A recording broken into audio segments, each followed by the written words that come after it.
You're listening to GW Doc Pod with the George Washington University Hospital. On this podcast, Dr. Andrew Wilner discusses advances in liver transplantation at the George Washington University Hospital with Dr. Keith Melanson. He is the chief at the Transplant Institute and Division of Transplant Surgery at the George Washington University Hospital. He's also the medical director, GW Ron and Joy Paul Kidney Center, and a professor of surgery at the George Washington School of Medicine and Health Sciences. Now, here's Dr. Wilner and Dr. Melanson. Welcome, Dr. Melanson. Thank you for having me. So happy to be here. Yeah, thanks for joining us. Well, to get started, would you tell us a little bit about yourself and how you became involved in organ transplantation? Well, I'm originally from Louisiana. I grew up in Louisiana, and my mother was a surgical nurse there in Lafayette, Louisiana.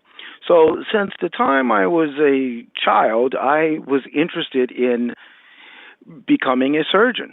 I was a fan of the sitcom MASH, and I wanted to be Hawkeye Pierce from MASH. So for my entire life growing up through grade school and whatnot, I knew I wanted to be a surgeon. Eventually, I matriculated into medical school at Tulane University, and while I was there as a medical student, I did research with a transplant surgeon, and that pretty much was it for me. I also had a very good friend who needed to receive a kidney and pancreas transplant while I was a medical student, and I got to scrub in on the case when he was transplanted. So I became a transplant surgeon by doing a fellowship after my residency was at Tulane University as well, and then I did a fellowship in organ transplantation at the University of Minnesota in multi-organ transplant, which means liver transplantation, kidney transplantation, and pancreas transplantation. So since 2004, I have been a board-certified multi-organ transplant surgeon. Wow. Okay. Well, you answered my question. That's a great background. Now, what I understand about transplant surgery is there's the technical aspect of removing the organs that are not functioning and connecting the new ones properly. And then there's sort of the medical aspect of compatibility. We always hear that patients have to have a match. What's that all about?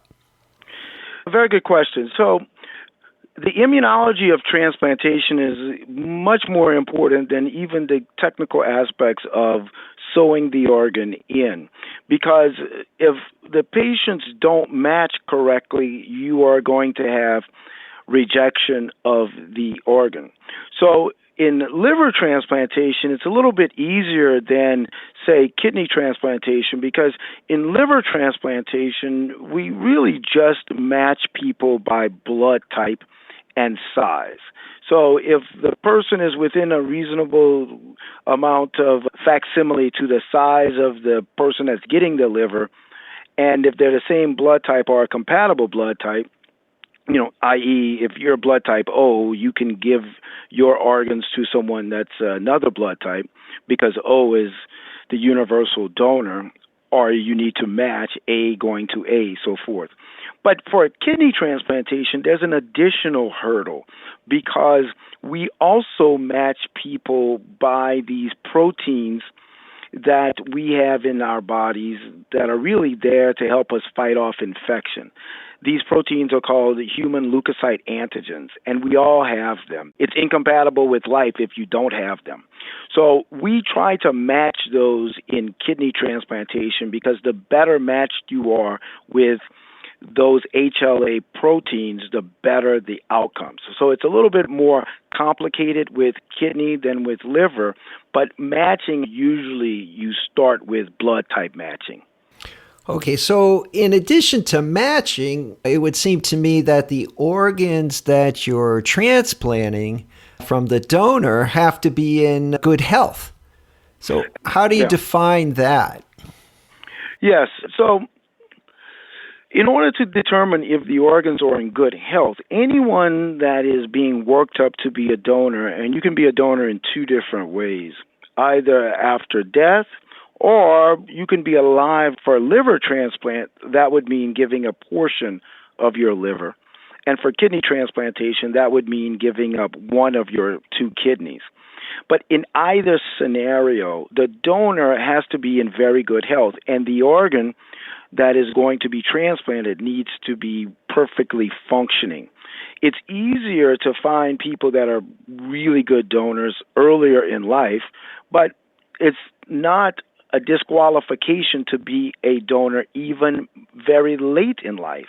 So there are people that are in their 80s that are still in very good health and can donate their organs for transplantation. The way we determine this is usually through blood work, and every now and again we will do some diagnostic tests. But through analysis of people's blood, you can determine the function of their kidney, the function of their liver, and the function of many other organs, including the pancreas and others. So blood work tests, usually done serially in people that are prospective donors, is usually the ideal way to test if someone has good organ function. And then the diagnostic test, like a CT scan, can determine if the anatomy would be appropriate for organ donation. Well, that's great to know. So even if it's a 75-year-old used liver, it still might be worth transplanting and could save somebody's life. Absolutely. And a big part of knowing if people would pass muster to be an organ donor is going to be the social history. So you could be 75 years old, but you've never been a heavy drinker, you've never had hepatitis, things of that nature. Your blood work looks good, diagnostic tests look good. You may not have a lot of miles on your liver, even though you're 75 years old. So I always tell the people in organ transplantation that it's not about the chronologic age, it's about the physiologic age. So you could have patients that are in their 70s and 80s, but their organs are really much, much younger because of the way they've lived their lives. Now, I understand that you are transplanting livers that are actually infected with hepatitis. On the face of it, that doesn't sound like a very good idea. Can you enlighten us? It's a very good point. So, hepatitis, although it sounds like it's one disease, is really a group of diseases. There are lots of different things that can cause hepatitis, including drugs and different types of viral infections. In this country, the most common type of hepatitis had been hepatitis C. So hepatitis A is a self-limiting infection that someone gets usually from infected shellfish or from water, and it basically does not cause much problem. So you get sick, you get better, hepatitis A never causes a problem again. However, hepatitis B can cause liver disease, and hepatitis C can cause liver disease.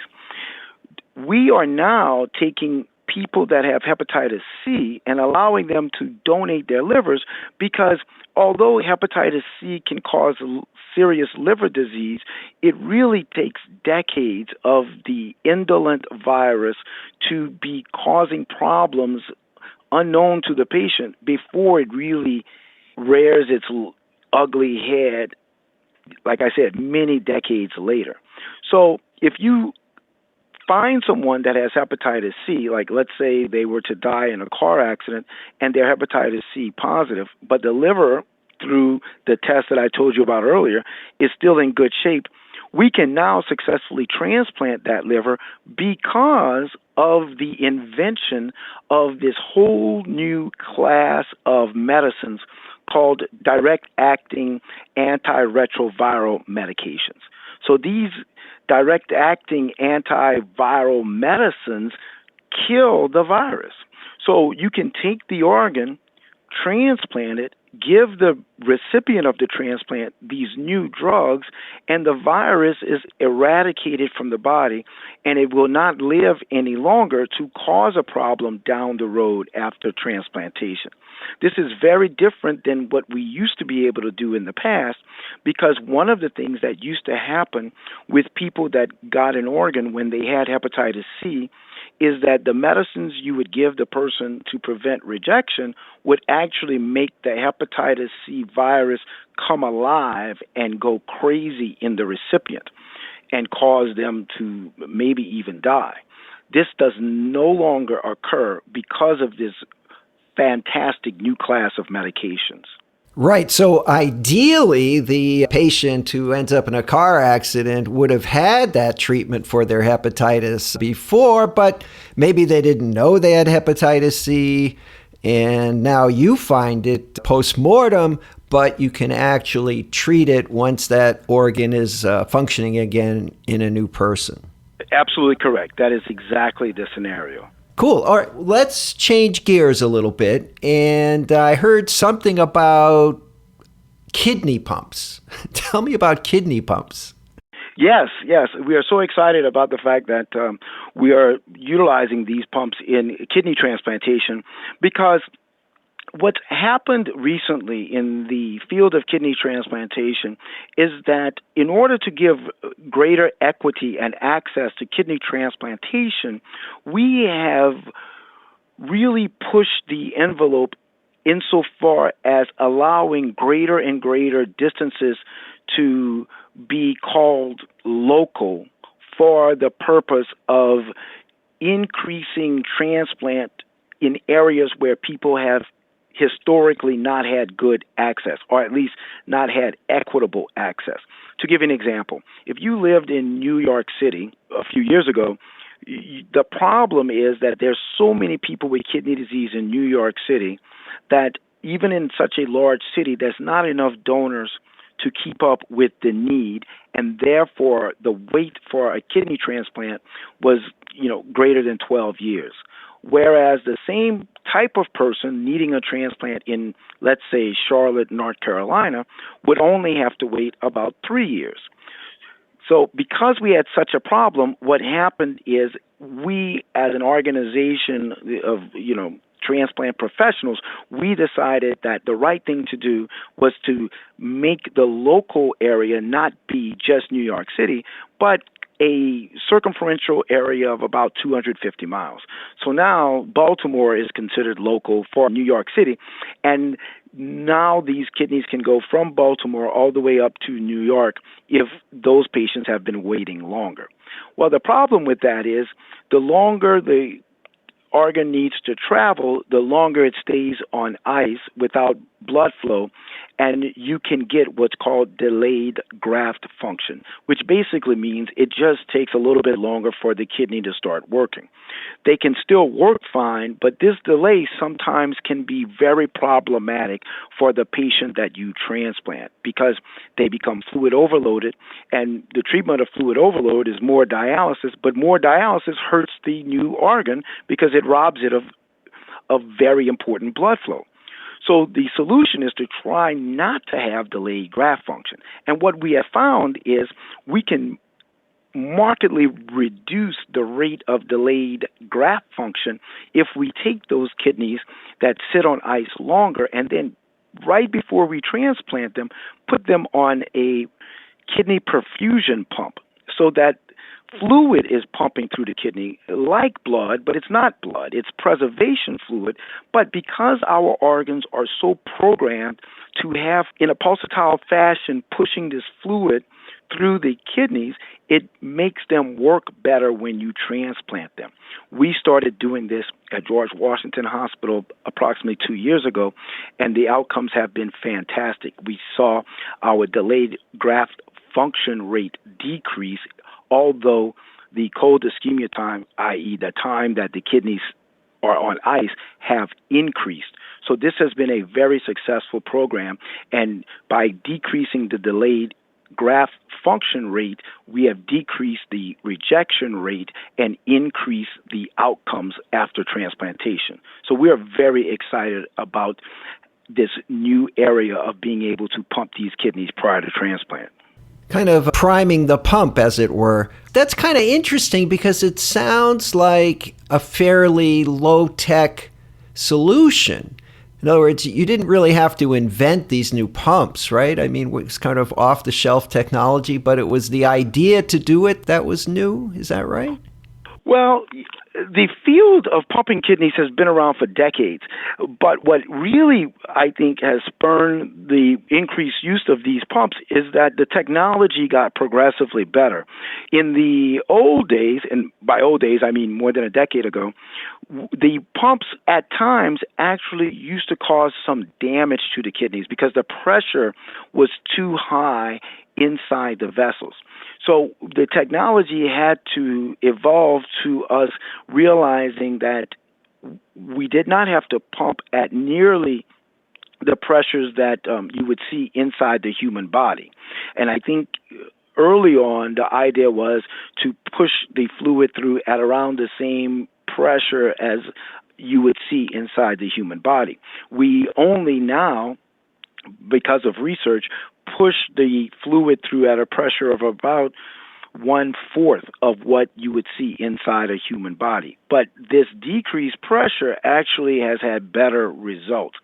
So then what happened is you had some people in industry that were able to create these portable pumps that have low pressure and uniform temperature. And these pumps, which have now been out, I would say, around 5 to 6 years, was really the beginning of the pump revolution. And like I said, we started doing this in the last few years because the other boon to this area has been these new allocation regions that have been organized by the United Network of Organ Sharing. So it's these two things, the technology and then the regulations, has caused us to adapt this more readily for our patients. Thanks for explaining that, Dr. Millison. That was great. And thank you for this great discussion of advances in liver and kidney transplantation that allow more patients to receive life-saving organs. Thank you. I'm very happy to have been here because this information, I think, will be very informative and important for our patients. That concludes this episode of GW DocPod with the George Washington University Hospital. To refer your patient, please call 1-888, the number 4GW-DOCS. That's 1-888, the number 4GW-DOCS. And if you have questions for one of our specialists, please email physicianrelations@gwu-hospital.com. Thanks for listening. Physicians are independent practitioners who are not employees or agents of the George Washington University Hospital. The hospital shall not be liable for actions or treatments provided by physicians. Individual results may vary. There are risks associated with any surgical procedure. Speak with your physician about these risks to find out if minimally invasive surgery is right for you.